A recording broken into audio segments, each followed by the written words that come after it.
I'm your host, Logan193. You're joining me for the Rake and Recluse, Chapter 19, Lily. It's been half a day since Perry returned from the Roxley house. He accused himself immediately after supper, retiring to his bed without another word. He must be upset about the meeting with Hepplewort. He couldn't even look me in the eye when he said his name. But I'm glad we're rid of the scoundrel. He passed the rest of the evening in the library, thumbing through the book that Perry gave you. I wish I could read it. Soon exhaustion sweeps you off to sleep. You're wakened by the sound of Perry's voice. Lily. Perry sing-songs your name through the open door to his bedchamber. Oh, sweet, sweet Lily. I have a present for you. You don't have a shirt on, so... Do you have pants on? Oh, I've got a present. You unfold yourself from the chase, tucking the book under your arm as the sound of his voice drifts to your ears. Yes, my lord? As if in a dream, you glide through the halls and into Perry's bedchamber. The tall, heavy drapes are open to the full moon, which glistens through the windows on a cloudless night. A breeze drifts in from the open window, and the sheets on the bed flutter invitingly. 'Tis the first time I've set foot in his room.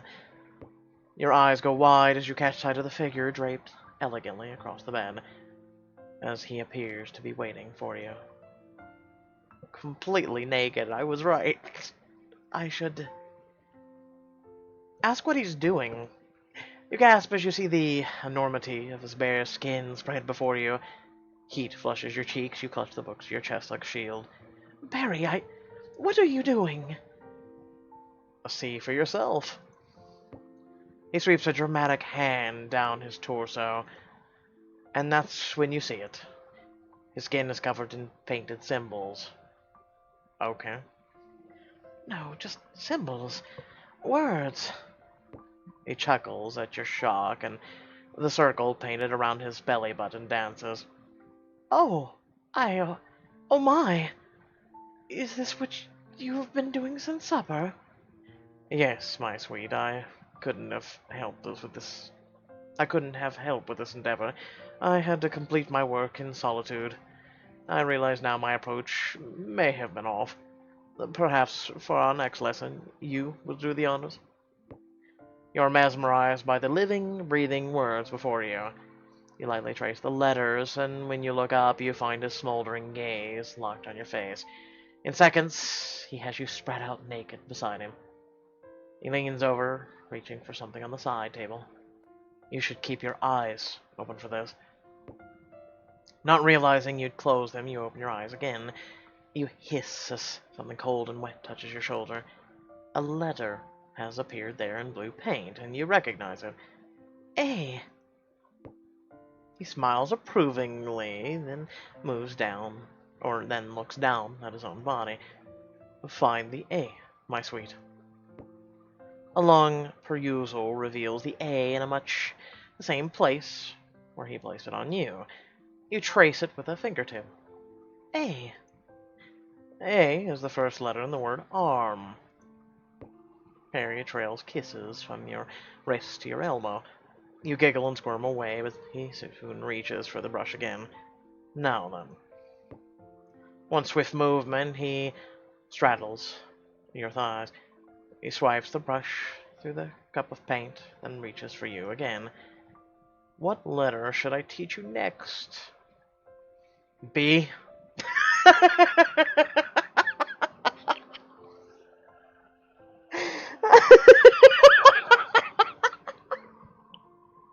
Like, really? Like, 1, B for 2, B is next in the alphabet. I think... Oh, mother... Oh, really, Diamonds? Really? Really? Okay, so the goddammit chapters knew where I was going with this. N, actually, for neck. Then a very tame letter curls across your neck, and you can't see them, but you couldn't care less. Barry's mouth ascends on your throat. The shock of his warmth against the cool pain sends a shiver down your spine. I'll never learn a thing this way. You smooth your hands up his stomach to his chest. There's a familiar word writ across his heart. I may not be able to read, but even I can recognize that. Lily. Your voice is but a whisper. You place your hand full over his heart. Over your name. Yes, sweet. That is your name. Just where it should be. How very romantic of you. He gives your hand with his and leans over to kiss you. Put your name on me. He watches you warily. Where would you have it? Stare into his eyes. Just the same, Perry. His hand trembles as he scrawls his name across your heart. You touch it, feeling the wetness, and put your hand back, looking at the letters transposed across your palm. You press it to his abdomen, below your name. What letter is this? You have jumped ahead of your lesson. I had so much more planned to teach you. That, my sweet, would be the letter P. He gives you a wicked grin. Yep, we know where the P leads. What else begins with the letter P? Before you can answer, he's kissing you, his lips burning into yours, searing your mouth with the heat of his passion.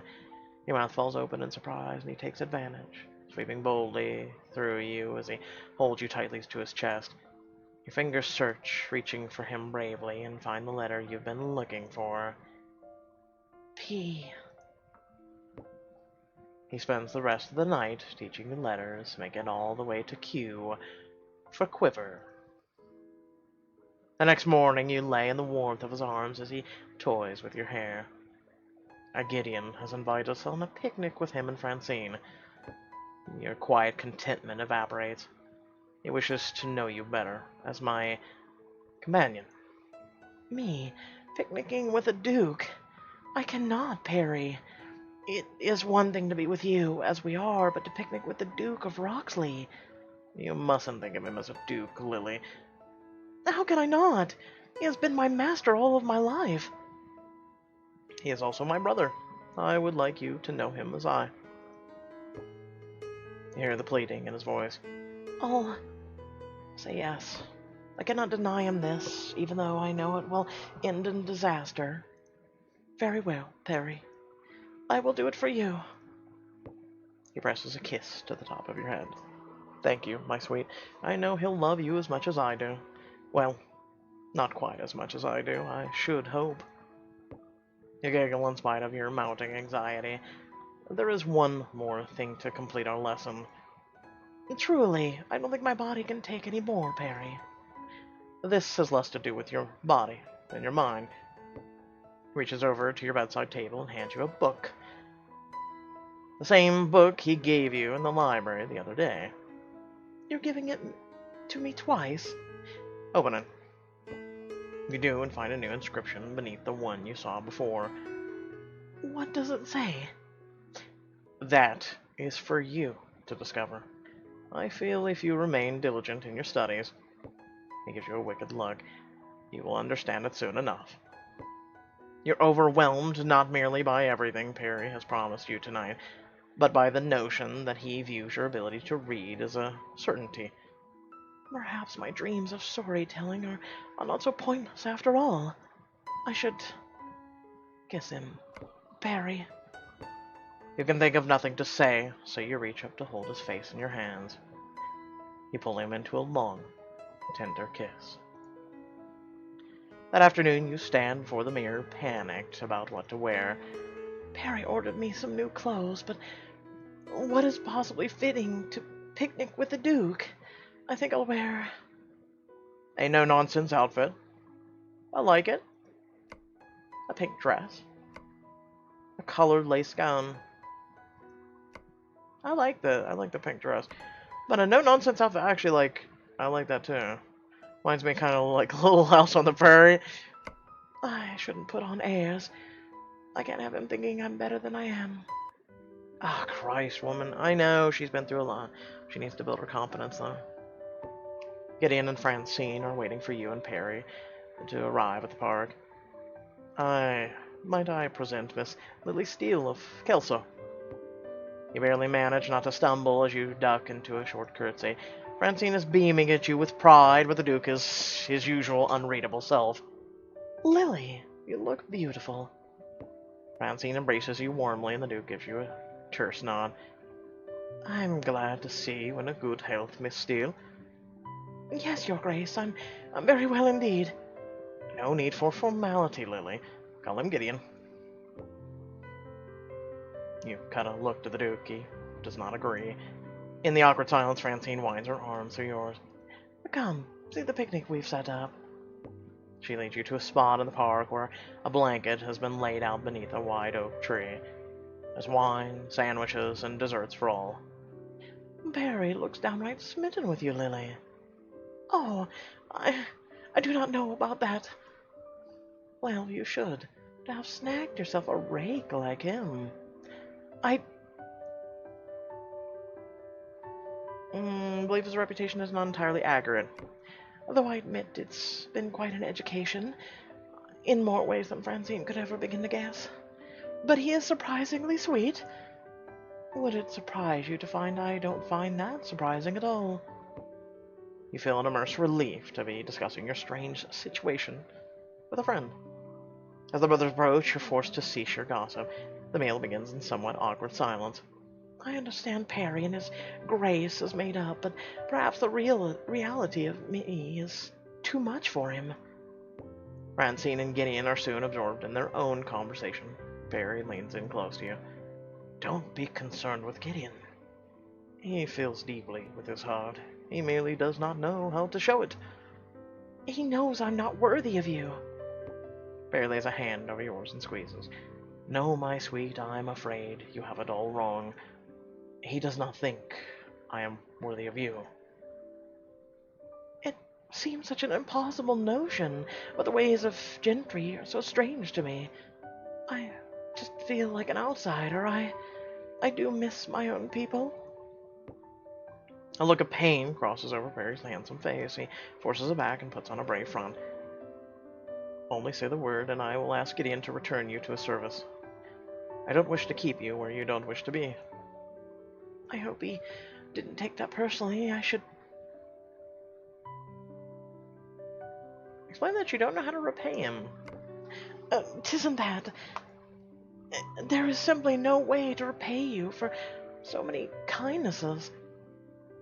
Don't think for 1 minute that I take nothing from this, my sweet. So you say, but you are so lost in your own thoughts you do not see the pleading in Perry's eyes. What if I were to travel home with...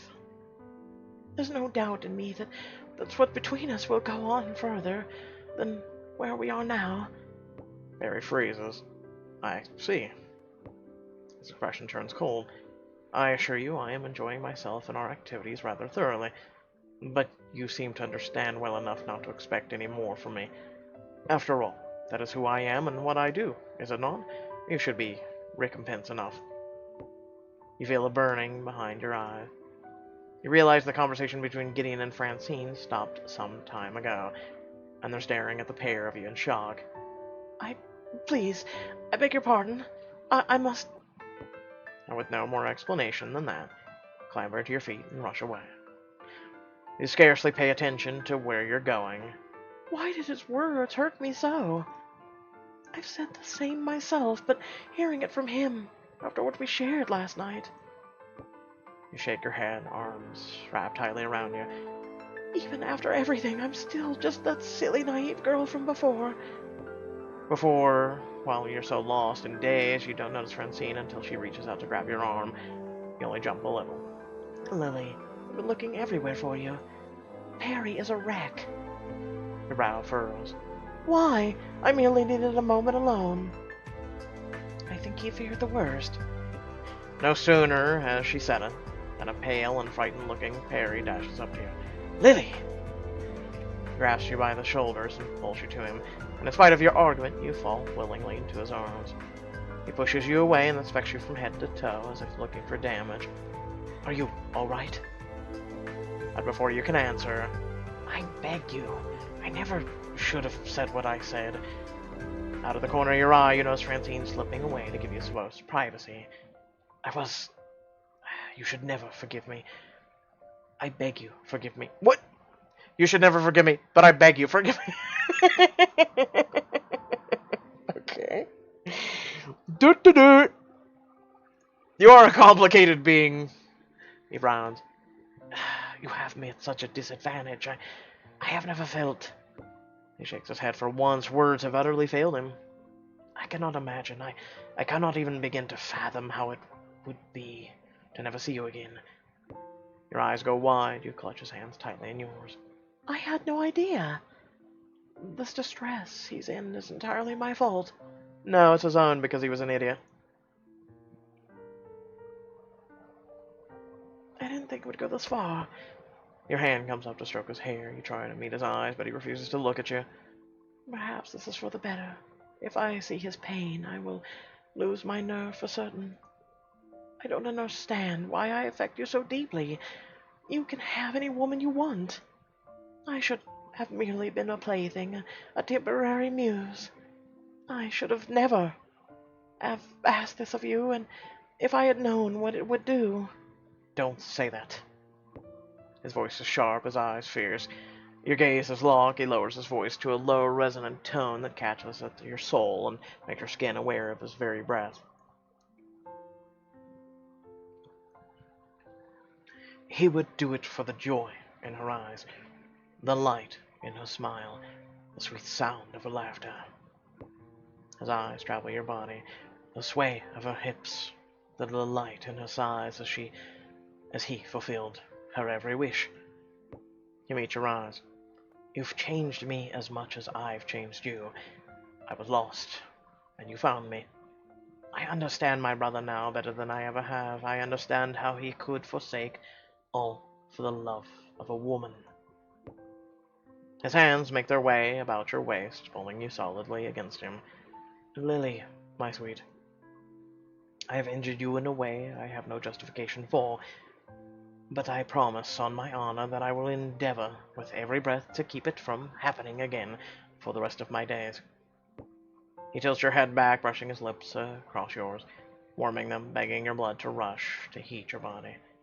Frustrated at being so close but not being allowed your desire, you open your eyes and look into his smoldering gaze. What you see there in the depths shakes you. I love you, Lily. Sweet Lily. I love you, I love you, I love you. He pulls you ever tighter against him, caressing your lips with his words. You melt into him. A tear running down your cheek, he kisses it away and then kisses you again, the salt of your tear flavoring your passion.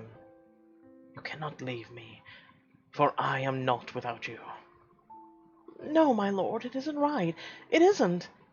I see that I will need to convince you still. And he catches your lips into a kiss so deep the world around you vanishes. Good old Perry. At first I thought this was going to be all about Francine and Gideon. And it's kind of shifted to where the book not just shared the two of the pair, but now it's kind of shifted to where I'm more interested in Perry and Lily than I am Francine and you know, the Duke. So again, I'm enjoying this book. With that being said, let me know in the comment section below what you think. Do you like this book? Do you hate this book? I would hope you don't hate it, but you know, there are people who have different varying tastes. So let me know. With that being said, remember to like, share, and subscribe if you did enjoy the video. Also, head down the description below. Links to social media, our Discord, and a few links to support me and my content. Without further ado, I look forward to catching you all in the next video. Peace.